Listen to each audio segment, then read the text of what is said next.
warahmatullahi wabarakatuh. Perkenalkan, nama saya Fadila dengan NIM A41124057 dari program studi PG PAUD kelas C. Pada kesempatan kali ini saya akan membahas materi tentang hak asasi manusia. Pengertian HAM dalam Undang-Undang Indonesia.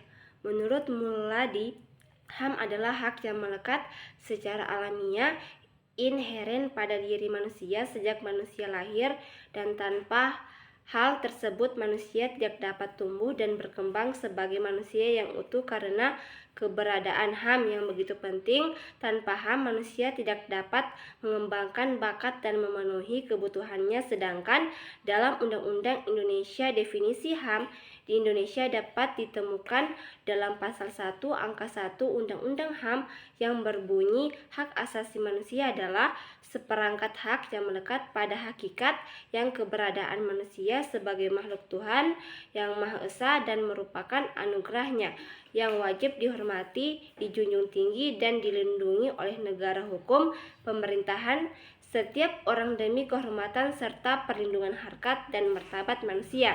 Yang selanjutnya, aspek hak asasi manusia. Hak pertama, hak hidup, hak untuk hidup dan tidak dapat dihilangkan nyawanya secara sewenang-wenang.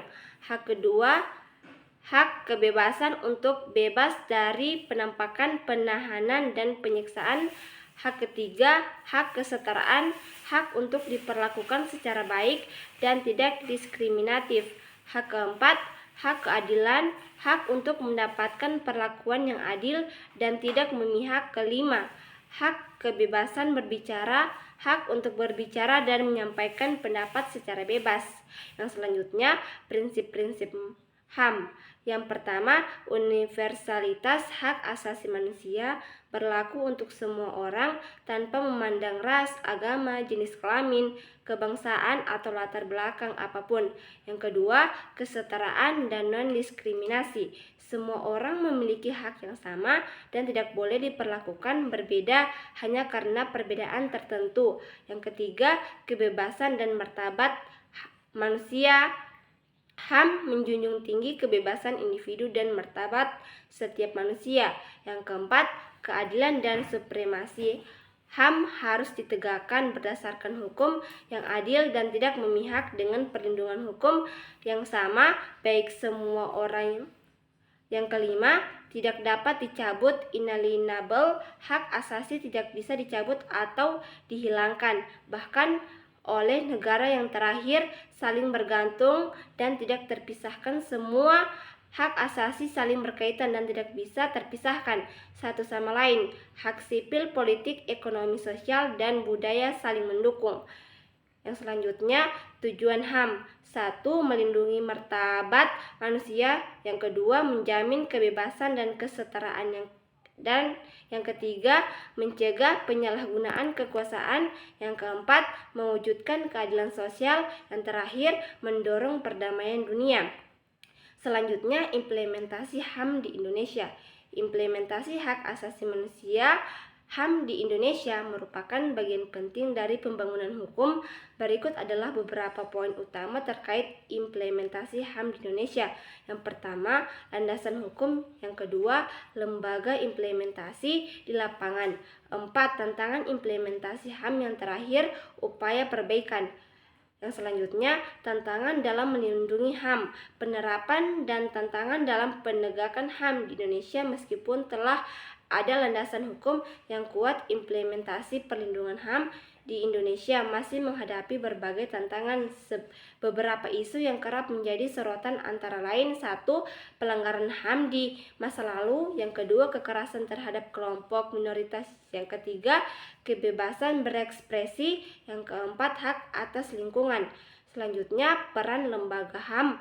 Berikut adalah peran lembaga HAM baik di tingkat nasional maupun internasional. Yang pertama, melindungi hak asasi manusia. Yang kedua, mengawasi dan menyelidiki pelanggaran HAM. Yang ketiga, memberikan edukasi dan sosialisasi. Yang keempat, memberikan perlindungan dan bantuan.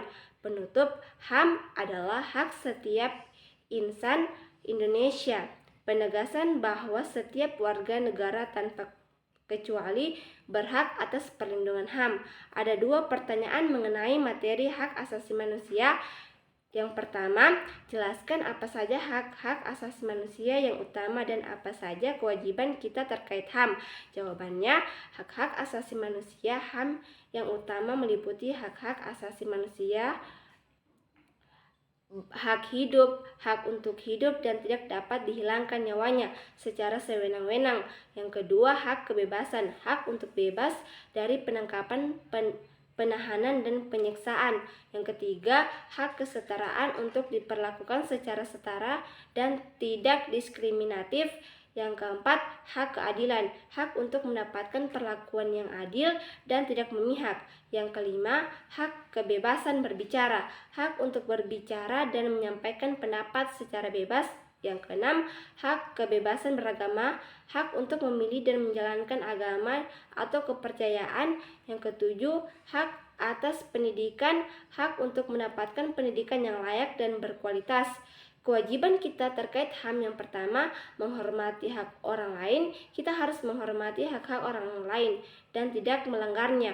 Yang kedua, meningkatkan kesadaran HAM. Kita harus meningkatkan kesadaran tentang HAM dan mempromosikannya di masyarakat. Yang ketiga, melaporkan pelanggaran HAM. Kita harus melaporkan pelanggaran HAM kepada pihak berwenang jika kita mengetahui adanya pelanggaran. Yang keempat, mengembangkan sikap toleransi. Kita harus mengembangkan sikap toleransi dan menghormati perbedaan. Yang kelima, mengikuti hukum dan peraturan. Kita harus mengikuti hukum dan peraturan yang berlaku untuk melindungi HAM. Yang keenam, mengedukasi diri dan orang lain. Kita harus mengedukasi diri dan orang lain tentang HAM dan kepentingan menghormati hak-hak orang lain. Dengan memahami hak-hak asasi manusia dan kewajiban kita terkait HAM, kita dapat membangun masyarakat yang lebih adil, demokratis, dan menghormati martabat manusia. Pertanyaan kedua, bagaimana cara menjaga keseimbangan antara kepentingan nasional dan hak individu dalam sebuah negara? Jawabannya, menjaga keseimbangan antara kepentingan nasional dan hak-hak individu adalah tantangan utama dalam sistem pemerintahan yang demokratis dan berkeadilan. 1. Konstitusi yang kuat. Konstitusi harus secara tegas menjamin hak-hak individu seperti kebebasan berpendapat, hak atas privasi dan hak untuk mendapatkan keadilan. Di saat yang sama, konstitusi juga menetapkan batas-batas di mana negara dapat bertindak demi kepentingan umum. Yang kedua, sistem hukum yang independen, lembaga peradilan yang bebas dan tidak memihak sangat penting untuk menilai apakah suatu kebijakan negara melanggar hak individu atau tidak. Mekanisme judicial review dapat memastikan bahwa kebijakan pemerintah sejalan dengan konstitusi. Sekian materi dari saya. Apabila ada salah kata, saya mohon maaf. Wassalamualaikum warahmatullahi wabarakatuh.